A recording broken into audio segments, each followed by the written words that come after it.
Hi, ఇది బజ్జీలు, మిరపకాయ బజ్జీ వేస్తాను. ఇది కలిపి పెట్టాను.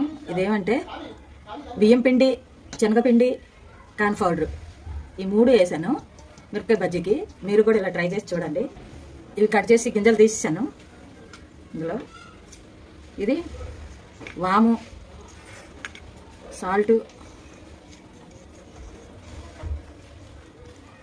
కొంచెం ధనియాల పొడి, కొంచెం జీలకర్ర పొడి. వాము, సాల్ట్, ధనియాల పొడి, జీలకర్ర పొడి.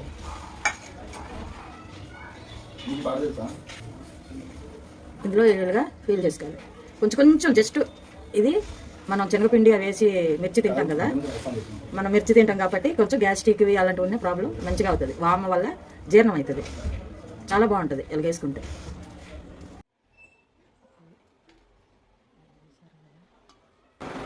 మీరు ట్రై చేయండి.